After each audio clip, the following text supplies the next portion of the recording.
नमस्कार दोस्तों, मेरा नाम है अर्जुन। आप सभी का स्वागत है हमारे एसएन न्यूज चैनल में।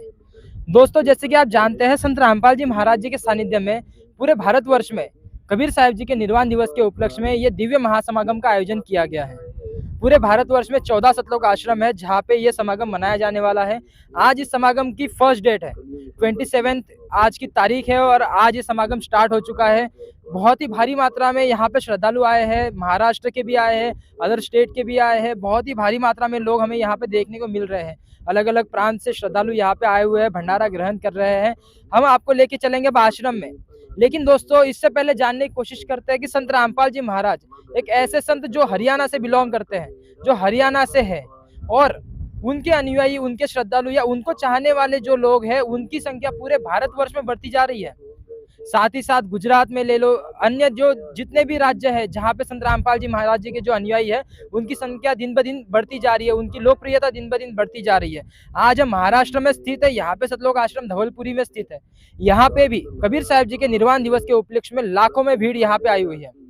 दोस्तों, हम आपको लेके चलेंगे आज सतलोक आश्रम धवलपुरी के अंदर।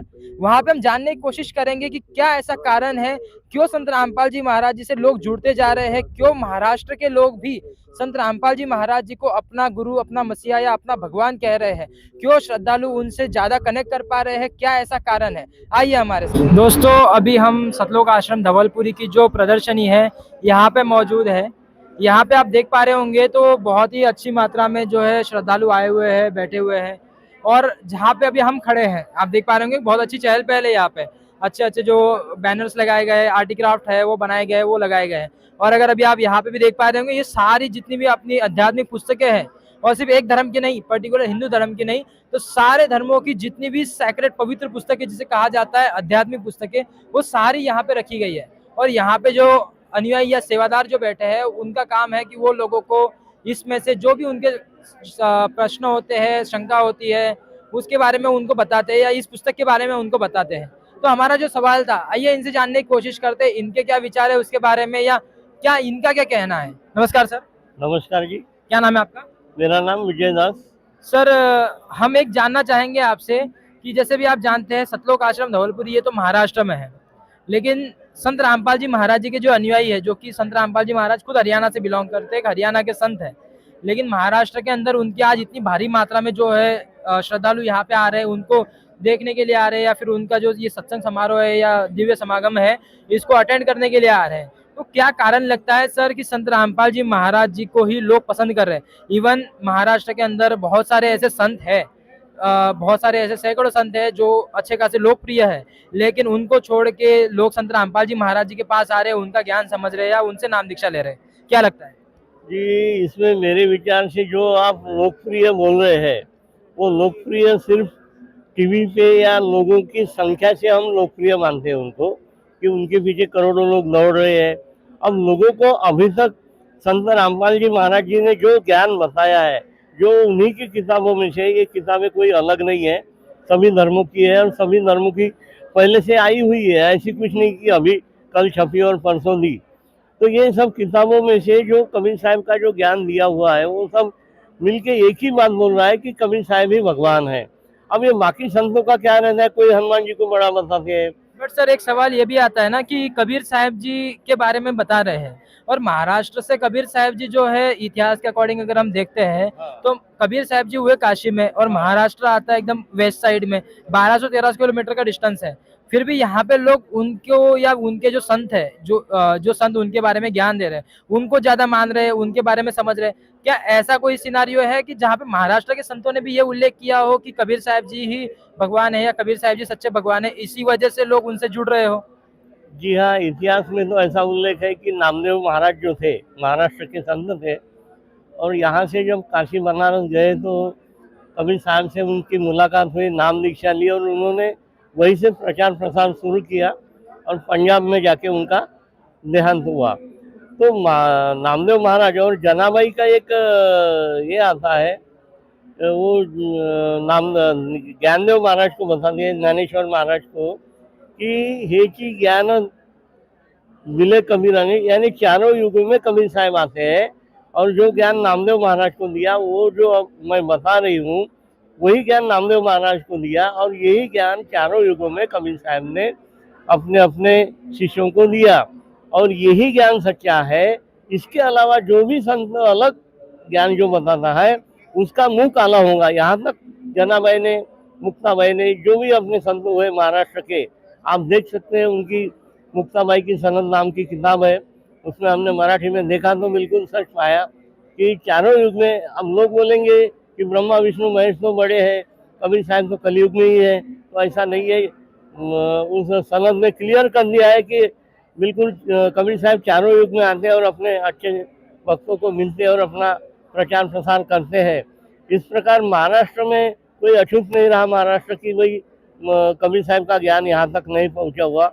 यहाँ के संतों को भी पूरा ज्ञान कबीर साहब का है।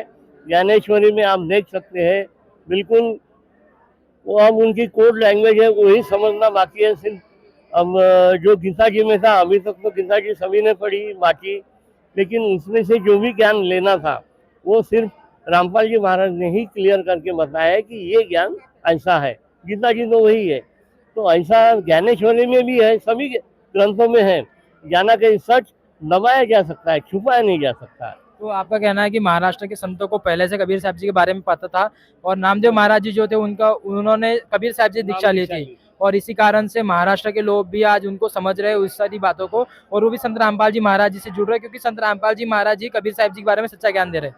जी हाँ, रामपाल जी महाराज कबीर साहब के बारे में सच्चा ज्ञान तो दे ही रहे, लेकिन उसके प्रमाणित कर रहे हैं। ऐसा नहीं कि भाई मुंह से बता दिया और आपने सुन लिया, ये सभी ग्रंथों से प्रमाणित करके बता रहे हैं कि कबीर साहब ही भगवान है। अब वो सिर्फ मराठी के ही नहीं, हिंदी, उर्दू सभी भाषा में बोल रहे और सभी धर्मों की किताबों में, बाइबल में भी दिया हुआ है, कुरान शरीफ में दिया हुआ है कि कबीर साहब ही भगवान है। उनका अल्लाह जो है वो कबीर साहब ही है। जो अब इतने सालों से ये ग्रंथों को पढ़ रहे, हजारों सालों से, लेकिन उनको समझ में नहीं आया। और गीता जी में दिया भी है कि ये खबर किसी बाखबर से पूछ, कुरान शरीफ में दिया है, अपने गीता जी में दिया है कि तत्वदर्शी संत की पहचान करो और उनसे ये सब मालूमात करो। तो हमारे तत्वदर्शी संत रामपाल जी महाराज जगत गुरु तत्वदर्शी संत इसीलिए कहते हैं उनको कि उन्होंने सभी वेद खोल के रखा है जो गीता जी में, कुरान शरीफ में, जो सभी धर्मों में दिया हुआ है और सभी को यानी वो समझने लायक है। ऐसा नहीं कि कोई समझदार कोई समझेगा या ज्यादा तो सभी लोगों को मतलब एक्सेसिबल है, हर कोई उसको समझ सकता है उस ज्ञान को। हर कोई छोटे से बड़ा सभी समझ सकते हैं, सभी भाषा वाले भी समझ सकते हैं। इसका मतलब है कि सारे इवन भारत या भारत के बाहर के भी लोग संत रामपाल जी महाराज जी जुड़ेंगे क्योंकि वो सच्चा ज्ञान दे रहे हैं। जुड़ेंगे नहीं, अभी जुड़ना चालू है क्योंकि अभी 50 अभी जुड़ रहे हैं उनसे। जी हाँ, 50 के ऊपर देशों में संत रामपाल जी महाराज के नामदान केंद्र खुल गए हैं। तो वहाँ पे लोग उनसे जुड़ रहे हैं। जी हाँ, अब नामदान केंद्र खुल रहे हैं तो नाम दीक्षा ले रहे, जुड़ रहे, सेवा कर रहे हैं। पाकिस्तान, अपने बाजू वाला पाकिस्तान, यहाँ पूरी मुस्लिम आबादी है, वहाँ पे कम से कम ये जो समागम है वो भी होते हैं और पुस्तक सेवा और सभी समागम होते हैं। वहाँ पे भी लाखों की संख्या में लोग जुड़े हैं। तो इसका मतलब यह है कि यहाँ हिंदू मुसलमान कोई नहीं है, सारे एक है और सभी संत रामपाल जी महाराज जी को एक्सेप्ट कर रहे हैं। यही रामपाल जी महाराज बताते हैं कि मानव धर्म हमारा, हिंदू मुस्लिम सिख ईसाई धर्म नहीं कोई न्यारा। तो सभी धर्मों की सीख और सभी धर्म यही कर रहे हैं चिल्ला चिल्ला के कि कबीर साहब ही भगवान है, सबका मालिक एक है। धन्यवाद सत साहिब। दोस्तों, बहुत ही सुंदर इन्होंने जिस तरीके से बताया है। आइए अब आपको लेके चलते बाहर, थोड़ा सा आश्रम भी दिखाते हैं किस तरीके से आश्रम है और बाद में आपको फाइनल कंक्लूजन। दोस्तों, अभी हमने जिस तरीके से जो संत रामपाल जी महाराज जी के अनुयायी थे उनसे चर्चा की है, उनसे जानने की कोशिश की कि इतनी भारी मात्रा में संत रामपाल जी महाराज जी से लोग क्यों जुड़ रहे हैं। हमने इतिहास के बारे में समझा कि महाराष्ट्र का इतिहास क्या है और अभी महाराष्ट्र के इतिहास में इतने नामचीन संत होने के बाद भी संत रामपाल जी महाराज जी की शरण ग्रहण करने का महाराष्ट्र वासियों का क्या कहानी है, क्या किस्सा है, क्यों उनसे जुड़ने की कोशिश कर रहे हैं। तो उसका जो जवाब मिला है बहुत ही सही और सच्चा आंसर हमें कह सकते हैं कि उन्होंने हमें बताया और प्रॉपर एक्सप्लेनेशन के साथ उन्होंने बताया है कि लोग उनसे क्यों जुड़ रहे हैं। क्योंकि जिन संतों को हम नामचीन या महान कह रहे हैं, कहीं ना कहीं वो संत भी कबीर साहब जी जो थे, कबीर साहब जी जब उस समय थे तो उन संत को या कबीर साहब जी को फॉलो करते थे। तो कबीर साहब जी के बारे में जैसे उन्होंने उल्लेख किया कि नामदेव जी जो थे, जिनका जन्म तो महाराष्ट्र में हुआ, लेकिन उन्होंने जब अपनी जर्नी स्टार्ट की तो वो कहीं ना कहीं कबीर साहब जी से उन्होंने नाम दीक्षा ली और हाँ, हमने कहीं ना कहीं कबीर साहब जी की जब वानियाँ पढ़ते हैं, कबीर साहब जी के जब ग्रंथ पढ़ते हैं, तो हमने सुना है कि उन्होंने कबीर साहब जी ने जो है वो संत नामदेव जो कि महाराष्ट्र के थे उनको नाम दीक्षा दी। और उन्होंने 2-3 पुस्तकों का भी रेफरेंस दिया जिसमें ये कहा गया है कि जो महाराष्ट्र के संत हैं उन्होंने कबीर साहब जी को सर्वोच्च जो है भगवान बताया है। और वही चीज़ जो है एक्चुअल में संत रामपाल जी महाराज अभी सभी लोगों को बता रहे हैं, जो बाकी संत नहीं बता रहे हैं और वो संत रामपाल जी महाराज बता रहे हैं। और यही कारण है कि आज महाराष्ट्र की जो संगत है या महाराष्ट्र के जो श्रद्धालु है वो कहीं ना कहीं संत रामपाल जी महाराज जी को अपना गुरु या अपना आध्यात्मिक शिक्षक या महान एक भगवान जो है उनको मानने के लिए रेडी हो चुके हैं। और सिर्फ महाराष्ट्र की बात नहीं है, अभी हालांकि एक ऐसी तस्वीर जो बन चुकी है, अभी हमने सोशल मीडिया अगर देखा होगा या हमने अभी जिस तरीके से हरियाणा की अगर खबरें पढ़ी होंगी तो हमने देखा होगा कि हर वो किसान, हर वो हरियाणा वासी आज संत रामपाल जी महाराज जी को भगवान माने बैठा है। एक समय उनका विरोध हुआ था, बट आज उनको भगवान कह रहे हैं, उनको मसीहा कह रहे हैं, क्योंकि उन्होंने उनकी एक समय में मदद की है। और यही हालात या यही सिचुएशन हमें सिर्फ वहाँ पे नहीं, अन्य राज्य जैसे गुजरात है, मध्य प्रदेश है, बिहार है, ओडिशा है, ये सारे राज्यों में हमें संत रामपाल जी महाराज जी की ये छवि हमें देखने को मिल रही है। और साथ ही साथ उन्होंने ये भी बताया कि सिर्फ भारत में नहीं बल्कि पूरे विश्व में संत रामपाल जी महाराज जी के द्वारा जुड़ रहे हैं लोग, उनके नाम ले रहे हैं लोग, उनसे उनके अनुयायी बन रहे हैं, उनसे नाम दीक्षा ले रहे हैं। तो इससे तो यही पता चलता है दोस्तों कि संत रामपाल जी महाराज जी सिर्फ एक प्रांत के लिए नहीं बल्कि पूरे विश्व के लिए है।